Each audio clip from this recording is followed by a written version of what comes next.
Question number अब second पे आते हैं। On comparing the ratios a1 upon a2, b1 upon b2 and c1 upon c2, और find out the whether the lines representing the following pairs of linear equations intersect at a point parallel और अ coincident. ठीक है ना, coincident है, यानी या तो वो दो लाइंस यहाँ पर गिवन है, तो देखिए ज़रा दो लाइंस कैसे गिवन है। ये दो इक्वेशंस हैं यहाँ पर, pair of linear equation in two variable के यहाँ पर क्या है, दो इक्वेशंस दिए हुए हैं। 5x माइनस 4y और प्लस 8 है इज इक्वल टू 0, और ये क्या है भाई 7x और प्लस 6y और माइनस 9 इज इक्वल टू 0। ठीक है, तो यहाँ पर जो है इसमें कंपेयर क्या करना है, a1 a2 b1 b2 और c1 c2। तो यहाँ पर इसके सॉल्यूशन पे जब हम आएंगे तो क्या है सॉल्यूशन हमारा इसका, ये मैंने बताया था ना, इसका फॉर्म जो होता है a1x plus b1y plus c1 is equal to 0, a2x plus b2 b1y और प्लस c क्या हो जाएगा ये c2 इज इक्वल टू 0। ये हमें फॉर्म मालूम है, तो हम क्या करते हैं इसमें से a1 a2 की वैल्यू को हम पिक करते हैं। तो ये क्या हो जाएगा a1 a2 b1 b2 c1 c2। तो भाई a1 is equal to 5, a2 is equal to 7, b1 is equal to -4, ये है ना b1, और ये b2 क्या हो जाएगा भाई, क्या हो जाएगा 6। Then c1 is equal to 8 और c2 इज इक्वल टू -9। अब इसको कंपेयर किससे करना है, a1 अपॉन a2 से, यही बोला है ना क्वेश्चन ने। तो भाई a1 अपॉन a2 की वैल्यू क्या निकाली हमने 5/7, और b1 अपॉन b2 की वैल्यू क्या निकाली -4/6। तो ये दोनों और सिंप्लीफाई हो सकते हैं, 2 2s are 2 3s are, that means -2/3। ठीक है ना, ये वैल्यू ये निकली a1 अपॉन a2 और b1 अपॉन b2। तो हमने देखा कि ये जो वैल्यू है ये यहीं पर दोनों इक्वल नहीं है, does not equal to this, a1 upon a2 does not equal b1 upon b2। क्यों, क्योंकि a1 अपॉन a2 है 5/7 और b1 अपॉन b2 की वैल्यू है -2/3। सो दैट हमें अब c1 c2 की बात ही नहीं करना। अगर इन केस ये दोनों वैल्यू इक्वल होती, मान लीजिए ये 5/7 है, ये भी 5/7 होता, तो हम c1 c2 की ओर जाते हैं आगे। ठीक है ना, तो हम क्या करेंगे हियर, चूंकि या here a1 upon a2 does not equal b1 upon b2, तो क्या हो जाएगा, सो दैट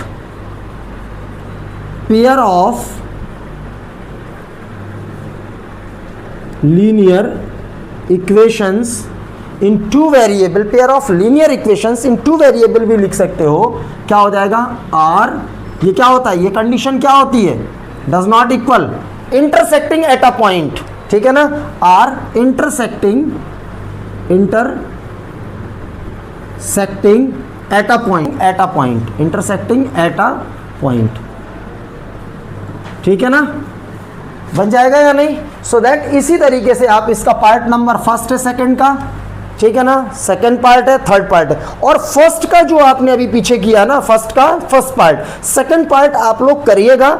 ठीक है ना, अगर किसी को नहीं आता है वीडियो में, जो लोग वीडियोस देख रहे हैं जिनको नहीं आया सेकंड पार्ट, तो आप लोग कमेंट करके हमसे बता दें, तो हम सेकंड पार्ट को किसी दिन अलग से वीडियो बना के डाल सकते हैं। ठीक है, अब इसके बाद थर्ड नंबर वाला क्वेश्चन पे आते हैं भाई। हम दो हो गए हमारे, थर्ड वाला भी एज इट इज़ है। ठीक है, इसमें क्या कह रहा है, a1 a2 b1 b2 c1 c2 को इसमें भी कंपेयर करिए, लेकिन इसमें कंडीशन क्या कह दी है कि कंसिस्टेंट और इनकंसिस्टेंट के बारे में आपको बात करनी है। तो इनकंसिस्टेंट कंसिस्टेंट यानी टेबल में जो बताया था ना, टेबल की वैल्यू को रिकॉल करना है आपको। वहीं पर आपका जो ग्राफिकल इंटरप्रिटेशन है, ग्राफिकल रिप्रेजेंटेशन है, अलजेब्रिक इंटरप्रिटेशन था, और तीसरा वाला कॉलम जो था वहां पर हमारा क्या था, कौन सा था, कंसिस्टेंसी वाला कॉलम था, तो उसी से रिलेटेड है। ठीक, तो यहाँ पर क्या है, पहले a1 a2 को पिक करें, रेशियो निकालें फिर। तो देखें यहाँ पर a1 की वैल्यू क्या है, ये 3/2, भाई x के साथ वाला ही होगा ना a1, और a2 क्या है भाई हमारा, ये 9 है। ठीक है, b1 क्या है, b1 इज 5/3 है, b2 क्या है, ये -10 है, यस और नो। और c1 की वैल्यू क्या है भाई हमारे पास, अच्छा ये c1 देखना, ये कहाँ जाएगा, ये इस साइड जाएगा, ये कहाँ जाएगा, ये इस साइड, डायरेक्ट 14 मत रख देना, क्योंकि ये क्या है, इक्वल के उस साइड। भाई ये फॉर्म जो होता है ये हमारा a1x plus b1y plus c1 is equal to 0, और a2x plus b2y plus c2 is equal to 0, यही होते हैं ना इसके फॉर्म, ठीक है ना। तो हमें इक्वल के उस पार जो है RHS साइड में 0 होना चाहिए, तो C2 और C1 जो होंगे वो क्या होंगे, इक्वल के इसी साइड होना चाहिए, नहीं है तो नंबर को लेके आइए आप, तो क्या हो जाएगा C1 क्या बन जाएगा, ये -7। यहाँ पर ये चीज़ ध्यान रखिएगा, ये 14 क्या जाएगा, -14, यस और नो, ठीक।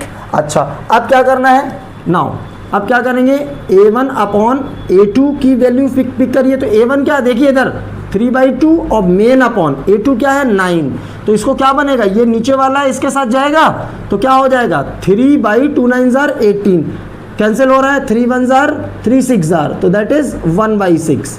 फिर क्या है भाई B1 अपॉन B2, ये B1 की वैल्यू क्या है 5/3, ऐसे ही लिखना है अपॉन वाले नंबर्स को, आपको जो है उसकी वैल्यू वहीं पर पिक करिए, और -10, ठीक है। ये क्या हो जाएगा 5 अपॉन नेगेटिव, ये 3 मिल जाएगा, 10 3 jar 30, 5 6 jar, that is 1 upon -6, यानी ये वैल्यू क्या आई और ये वैल्यू क्या आई, क्या ये दोनों वैल्यू सेम है, नहीं, क्योंकि एक पॉजिटिव है और एक नेगेटिव है, सो दैट क्या हो जाएगा here A1 upon A2 does not equal B1 upon B2, क्या हो जाएगा A1 upon A2 does not equal B1 upon B2, ठीक है, क्योंकि हमें ये दोनों वैल्यू ही इक्वल नहीं है, सो दैट्स वाई हमने C1 C2 की बात नहीं की आगे, ठीक है ना। अगर ये दोनों सेम होती तो फिर हम C1 C2 की आगे बात करते, ठीक। तो जब ये दोनों इक्वल नहीं है तो क्या हो जाएगा, इक्वेशंस आर यानी गिवन, सो दैट क्या बनेगा हमारा, इक्वेशंस आर क्या हो जाएगा, कंसिस्टेंट। भाई कंसिस्टेंट में क्या होता था, A1 upon A2 does not equal B1 upon B2, consistent, ठीक। A1 A2 B1 B2 C1 C2 तीनों रेशियो में इक्वल होते थे तो भी कंसिस्टेंट। इनकंसिस्टेंट कहाँ पर होता था, जब C1 C2 केवल डज नॉट इक्वल होते थे, ठीक है ना। तो यहाँ पर so that equations are consistent, ठीक है ना। सो दैट आपका इस तरीके से आपको क्वेश्चन को करना है, सो बाकी के इसके पार्ट्स आप लोग खुद कर लेंगे, ठीक है ना। देखिए यहाँ पर क्वेश्चन नंबर 4 पे आते हैं अब नेक्स्ट सीरो में, कि यहाँ पर कह रहा है कि इनको भी आप बताइए कि इसमें सीधा कह दिया कि कंसिस्टेंट है या इनकंसिस्टेंट है, ठीक है ना। आप लोग अपनी बुक में देख सकते हैं कि इसमें कह रहा है कि ये जो इक्वेशंस हैं पेयर हैं, ठीक है ना, तो इसमें कंसिस्टेंट है या इनकंसिस्टेंट है। अगर कंसिस्टेंट हैं तो उनके सॉल्यूशन आपको फाइंड करना, और कैसे फाइंड करना है, ग्राफिकली फाइंड करना है, ठीक है। समझ में आई बात या नहीं, तो चले भाई हम देखते हैं ज़रा क्या होता है इसमें। तो यहाँ से हम A1, ठीक है ना, A1 की वैल्यू क्या है 1, A2 क्या हो जाएगा 2, ठीक है, B1 क्या होगा भाई 1, B2 क्या हो जाएगा 2, C1 क्या है भाई हमारे पास, ये फिर से वहीं जाएगा तो ये -5 हो जाएगा, अभी पीछे बताया है। C2 क्या हो जाएगा -10, यस और नो, ठीक। अब क्या हो जाएगा A1 अपॉन A2 क्या था 1/2, देख लो।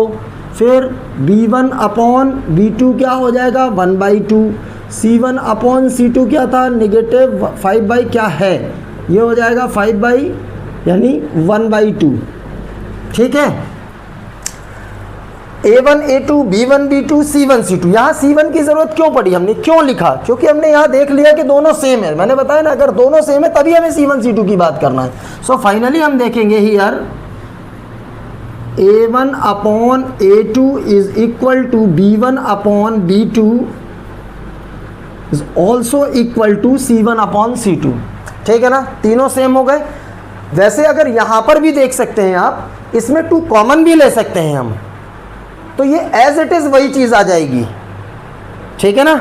आप इसको देख के कंफ्यूज मत होइएगा कि सेम इक्वेशन हो गया। आप तो बस अपना काम करिए जो उससे आपसे पूछा है कि कंसिस्टेंट है और इनकंसिस्टेंट है, तो कंसिस्टेंसी वाला जो कंडीशन होता है उसको आप फॉलो कर जाइएगा, ठीक है। तो ये पता चला कि ये इस तरीके से आपके A1 A2 B1 B2 और C1 C2 तीनों इक्वल हो गए। सो क्या करेंगे, सो दैट इक्वेशंस आर क्या हो जाएंगे कंसिस्टेंट। अब भाई यहाँ पर आती है बात कि कंसिस्टेंट हो गए तो इनके सॉल्यूशन ग्राफिकली फाइंड करना है। किनके सॉल्यूशन, इन दोनों इक्वेशंस के सॉल्यूशन। तो क्या लिखेंगे, टू फाइंड देयर सॉल्यूशंस क्या हो जाएगा, ग्राफिकली।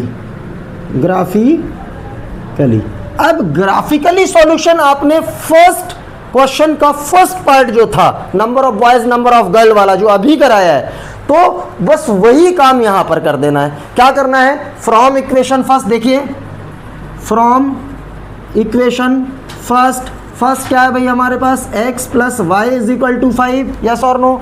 x की वैल्यू डिफरेंट रखिए, मान लीजिए ये 0 रखी तो y क्या मिल जाएगा हमें, 5। फिर एक और x की वैल्यू बदल दीजिए, 1 रख दीजिए, देन ये 1 रखा तो 1 उधर जाएगा तो y कितना मिल जाएगा हमें, 4। ठीक है भाई। फिर हम क्या करते थे, टेबल लेते थे x और y, x की वैल्यू देखो ये 0 रखी तो y क्या मिलता था हमें, 5 मिलता क्या है, मिलेगा ये, ठीक है ना, मिला हुआ है, ठीक है ना। और ये 1 है तो y की वैल्यू क्या मिल रही है हमें, 4। ठीक है भाई। सो पॉइंट्स क्या बने, सो पॉइंट्स या कोऑर्डिनेट्स ऑफ इक्वेशन फर्स्ट क्या इक्वेशन बने, 0,4 एंड 1,4, हाँ या ना। ये इतनी बात समझ में आई, ये फर्स्ट की हो गई। अब जरा सेकंड वाले में, क्या मैं इसको सेकंड वाले को थोड़ा सा और सिंपलीफाई, 0,5 है ये 0,5 है, ठीक है भाई, 0,5 और 1,4 सॉरी। अब इसको जो है, क्या मैं इसको 2 कॉमन लेकर ऐसे लिख सकता हूँ फिर से 10, तो ये क्या बन जाएगा, x plus Y is equal to 10 divide by 2, तो ये भी 5 बन गया या नहीं, बोलो। तो ये क्या हो जाएगा, फ्रॉम इक्वेशन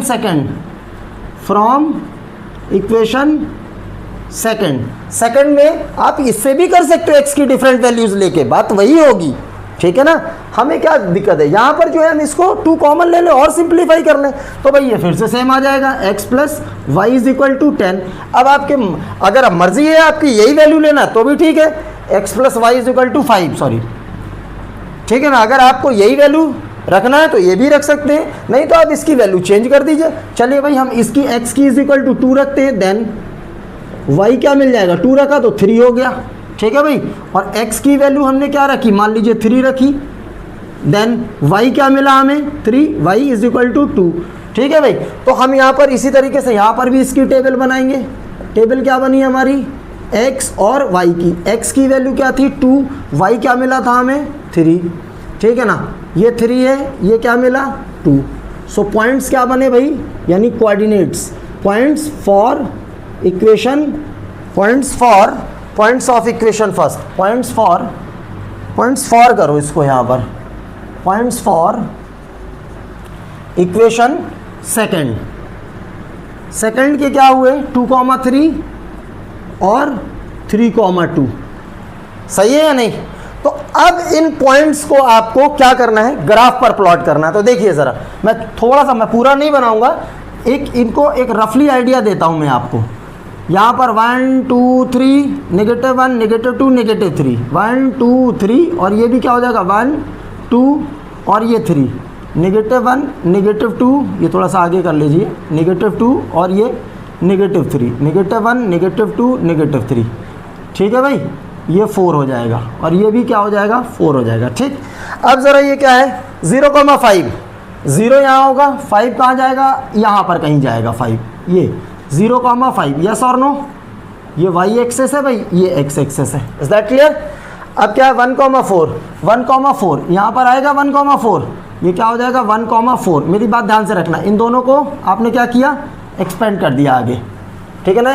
इन दोनों वैल्यूज़ को एक्सटेंड कर दिया आगे, तो ये क्या हो जाएगा, इसका इस लाइन का नाम क्या है, x plus Y is equal to 5, हाँ या ना, ठीक। अब दूसरे वाले की बारी आती है, 2 पॉइंट्स को ज्वाइन करते हुए लाइन ड्रॉ कर दी हमने ग्राफ पेपर पे। फिर इसके बाद दूसरा पॉइंट क्या है भाई 2,3, यहाँ पर आ रहा है, ये यहाँ पर आ जाएगा 2,3, यस और नो।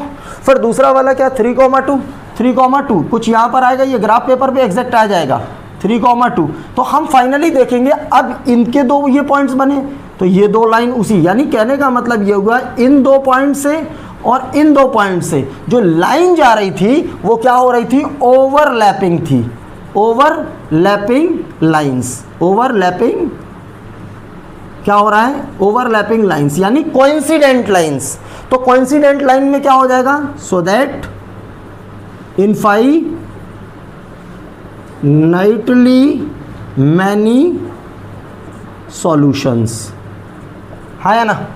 तो ये equations has infinitely many solution, या जगह नहीं थी सो दैट मैंने पूरा स्टेटमेंट नहीं लिखा हुआ है कि यहाँ पर जो दोनों जो लाइंस हैं वो क्या हो रही हैं, ओवरलैपिंग हो रही हैं, कोइंसिडेंट लाइंस आ रही हैं, ग्राफिकल लाइंस। ठीक है, जब ग्राफिकल लाइंस क्या कर रही हैं, ओवरलैप कर रही हैं, कोइंसिडेंट कर रही हैं, सो दैट क्या हो जाता है, infinitely, equation has infinitely many solutions. ये पढ़ा है, टेबल में ही था ये चीज़ें। तो यहाँ पर ध्यान रखना, क्योंकि ये क्या है, ओवरलैप कर रही हैं, उसी के ऊपर जा होकर जा रही हैं, यानी इंटरसेक्ट नहीं कर रही, तो solution can not be find. ठीक है ना, इनफाइनाइटली मैनी सॉल्यूशंस आ सकते हैं यहाँ पर। ठीक है ना, इस तरीके से हम एग्जैक्ट नहीं बताएंगे, कई सारे निकलेंगे, इनफाइनाइटली मैनी सॉल्यूशन के रूप में इसका आंसर हो जाएगा। ठीक है ना भाई,